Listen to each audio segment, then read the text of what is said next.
I move to the last of the steps today before we go to talking about other matters.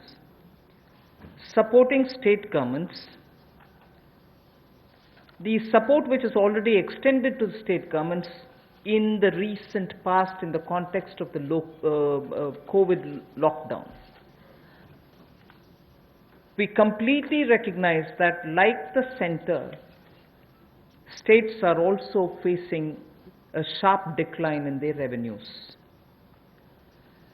Despite all this, we have consistently extended the support which is needed to be extended to the states, particularly because they are at the front end of fighting the COVID pandemic. Taxation devolution, if everything had been normal, as per the budget estimates, what had to be devolved to the states, we have devolved. 46,038 crores was devolved in April, which is based on the calculation provided in the budget, based on the BE, and that devolution happened as though everything is normal, as was presented in the budget. But of course, after budget, things did change because of the pandemic. But 46,038 crores has been devolved based on the budgetary estimates. Next, revenue deficit grants to the states, 12,390 crores, was given on time.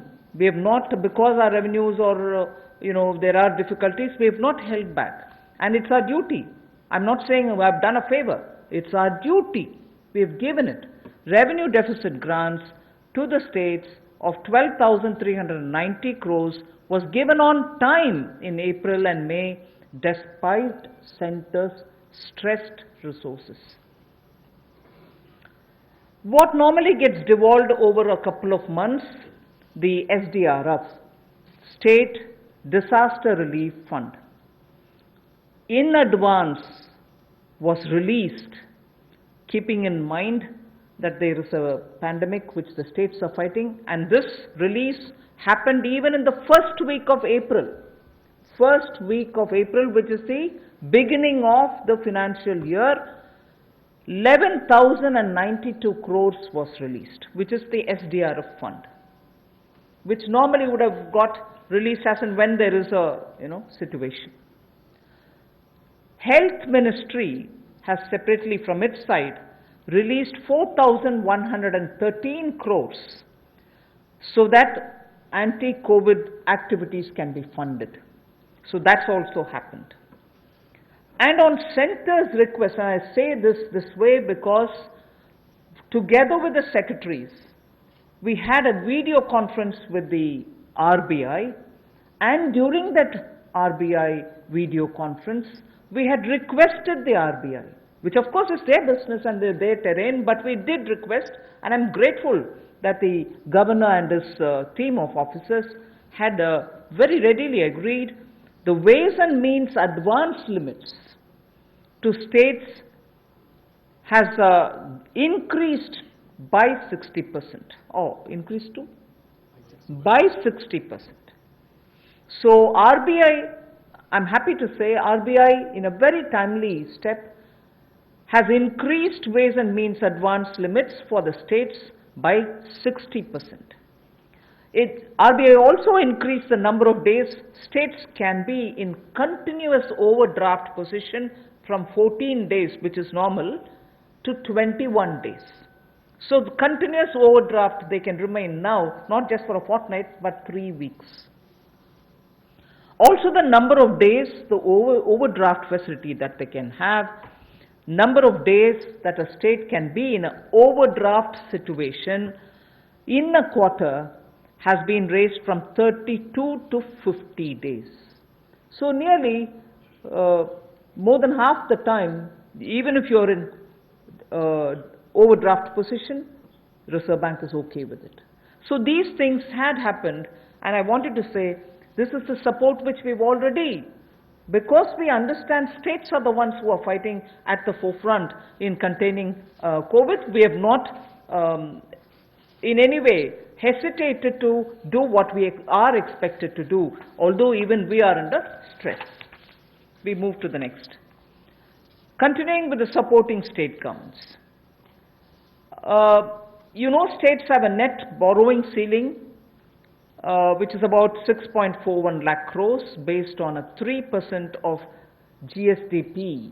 They can borrow up to 3% of their state's gross domestic product. 75% of was authorized already by us. You can go ahead borrowing that 3% amount. Today, I'm just stating a matter of fact.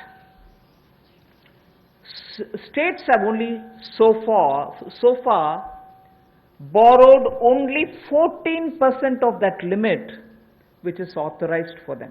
They can always in the first half of the year borrow 50%. But we said you go ahead borrowing further for the first half, 75% also you borrow right at the beginning. But I'm just stating a matter of fact position that states have so far borrowed only 14% of the limit which is authorized to them. 86% of the authorized borrowing limits remain unutilized as of now. Nevertheless, because chief ministers have written to the Prime Minister, finance ministers have written to me saying, please increase our borrowing limit. It is now 3% of your state's GSDP. We have now agreed to increase this to 5%. Because it's an unprecedented situation, we have acceded to the demand of the states and increased their borrowing ceiling from 3 to 5%. This will give an extra 4.28 lakh crores to the states. 86% is remaining, although it is authorized, it is remaining unutilized. Only 14% has been utilized by the states. They have requested us for increasing the cap for borrowing from 3%. So we've agreed to increasing the borrowing limit to 5%. So an additional 4.28 lakh crores will be available as extra resources for the states. Part of the borrowing will be linked to specific reforms. From 3 to 5 is the increase. From 3 to 3.5 unconditionally we extend. The next 1%, which is up to 4.5%, we will release in 4 tranches of 0.25%, each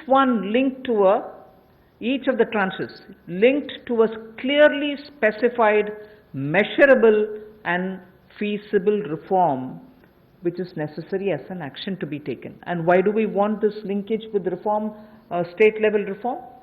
Because we want to make sure that the poor benefit by all the monies which are getting borrowed, and we from the center and states are collectively committed to, for instance, implementing one nation, one ration card, implementing ease of doing business at the district levels, power distribution and related issues. We spoke about the DISCOM problems, GENCOs not getting paid, and the urban local body revenues related issue.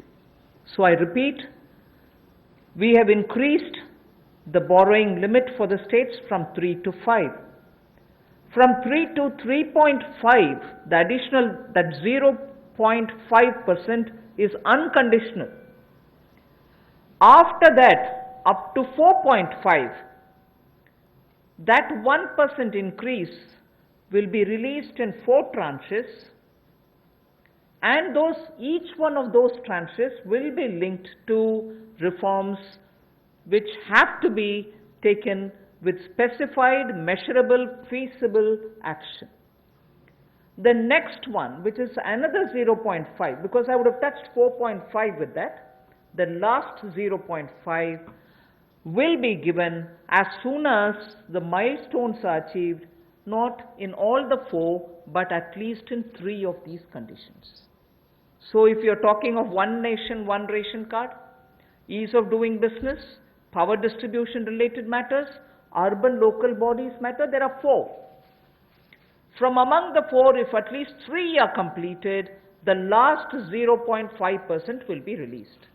So 3.5 unconditional, another 1% in 4 tranches linked to 4 of those different measures, and the last 0.5 to be released once at least 3 of those 4 are achieved. That 1% will be released in 4 tranches for dealing with those 4 reform steps: one ration, one card, ease of doing business, power distribution, and urban local bodies. So that 1% goes in tranches of 0.25 for each of these tied to the reforms. After at least 3 are done, then you get the last 0.5. धन्यवाद। ये जो 4 reforms की बात कही गई, जब आप इस माइलस्टोन को अचीव करेंगे तो 0.25% के हिसाब से आपको उसको मिलेगा, जो 1% आपका बनता है। और जब आप इन सब को कर लेते हैं, उसमें से 3 भी आप माइलस्टोन्स को अचीव करते हैं, तो आपको 0.5% यानी कि आधा प्रतिशत आपको एक इंसेंटिव के रूप में दिया जाएगा। तो कुल मिलाकर 5% की आपको ये लाभ मिलेगा। Before we go to the next slide, I just want to now say, I've finished with all these 7 steps that I have to say. I'm now going to just show you, from the time Pradhan Mantri Garib Kalyan was announced, what are the kind of measures we have taken in numbers. That will be of great interest to you all, because I remember many of you, my friends, have been asking from day one, what's this 20 lakh? You have the answers today. Stimulus from earlier measures, which is the one which starts from Garib Kalyan. This does not include any of those 4 days before today. Today is the 5th day. So these 5 tranches are not yet shown here. Revenue lost due to tax concessions, which were announced as of March 22nd, is about 7,800 crores. I'm not getting into the details now. Then you have Pradhan Mantri Garib Kalyan package, which is at 1.70,000 crores. And then the health sector announcement, which was 15,000 crores, totaling to 1,92,800 crores. I can see a lot of our friends sitting up, getting to the edge of their seats. We are giving you all the details, not to worry. Okay, so this is before we even started talking about the 5 tranches. This is before the Prime Minister even spoke about a stimulus package. And this actually leads to all those: poor need food, poor should not be hungry, poor should have at least some money in hand, poor should be given medical help, they should be treated for preventing COVID, they should be attended to, they should have, if they are staying in camps, food to be given, and so on. And also for those small businesses who can't do compliance, and so on. So this is part of the stimulus, although it came before Prime Minister's speech. So Nathan, you're all right with me going over to the next few slides? All of you are all right? Okay. We now go tranche by tranche. The next slide will show you, when I say part 1, it means tranche 1. Okay? Emergency working capital facility for businesses, including the MSMEs, 3 lakh crores, where we are giving 100% guarantee. Subordinate debt for stressed MSMEs, again Government of India guarantee, 20,000 crores. Funds of funds for MSME, that is up to 50,000 crore. EPF support for business and workers, 2,800 crores. Reduction in EPF rates, 6,750 crores. Special liquidity scheme for NBFCs, HFCs, Housing Finance Corporations, and microfinance institutions, 30,000 crores. Partial credit guarantee scheme, which is the second version because we had announced one earlier, for liabilities. The earlier one looked at asset side. This one looks at the liability side. And earlier it was probably guaranteed 10%, this time it is 20% guarantee for the first loss. So NBFC, HFC and MFIs, 45,000 crores. Liquidity injections for DISCOMs, 90,000 crores.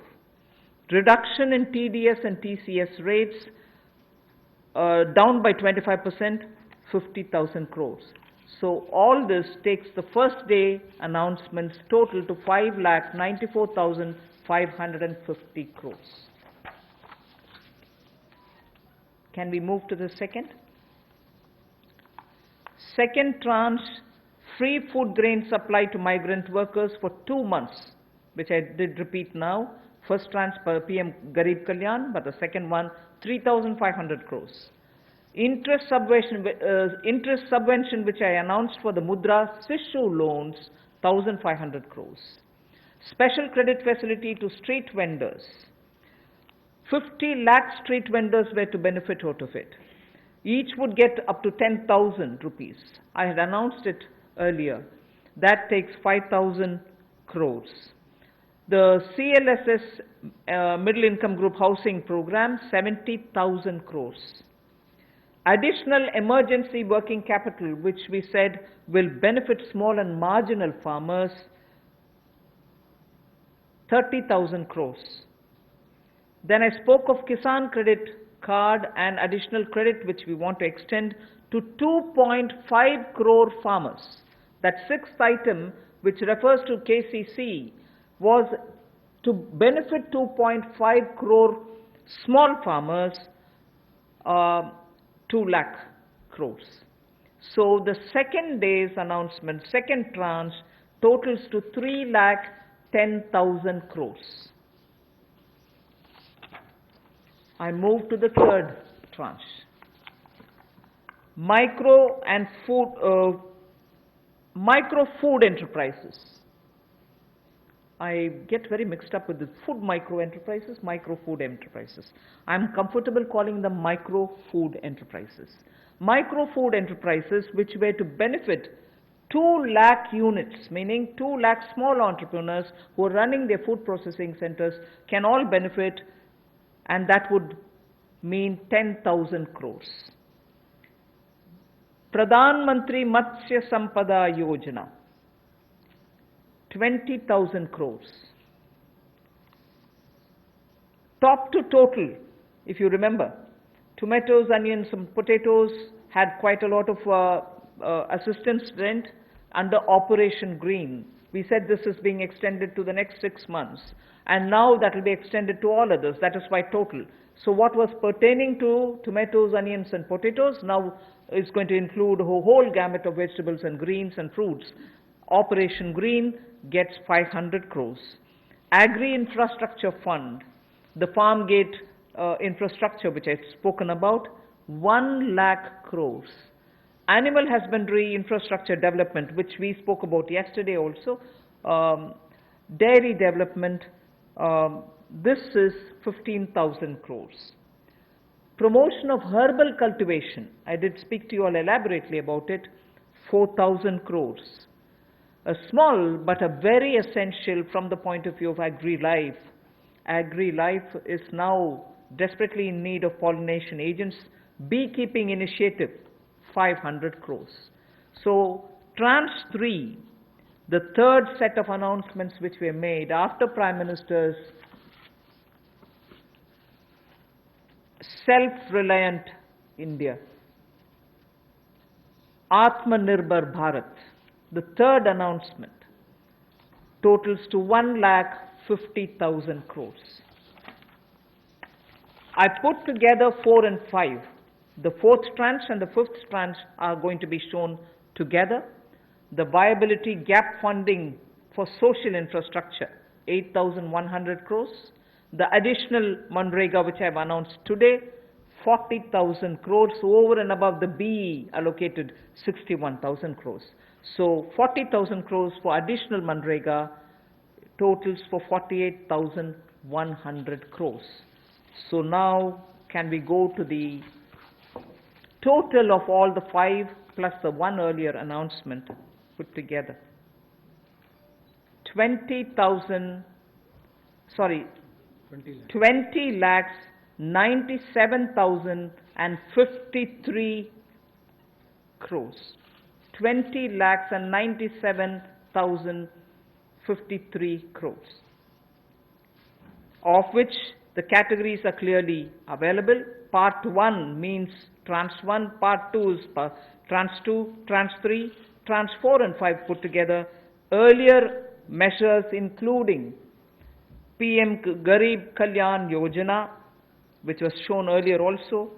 And here I bring in the actual utilized monies from the RBI's measures, which is 8,01,603. They may have announced over 9 lakhs plus. RBI may have announced 9 lakh plus, but actually utilized, because we are talking about liquidity going to the people. 8,01,603 is what is the actual figure we've taken. So the total, as Pradhan Mantri ji had announced, is 20 lakhs for the stimulus. I have finished. Thank you.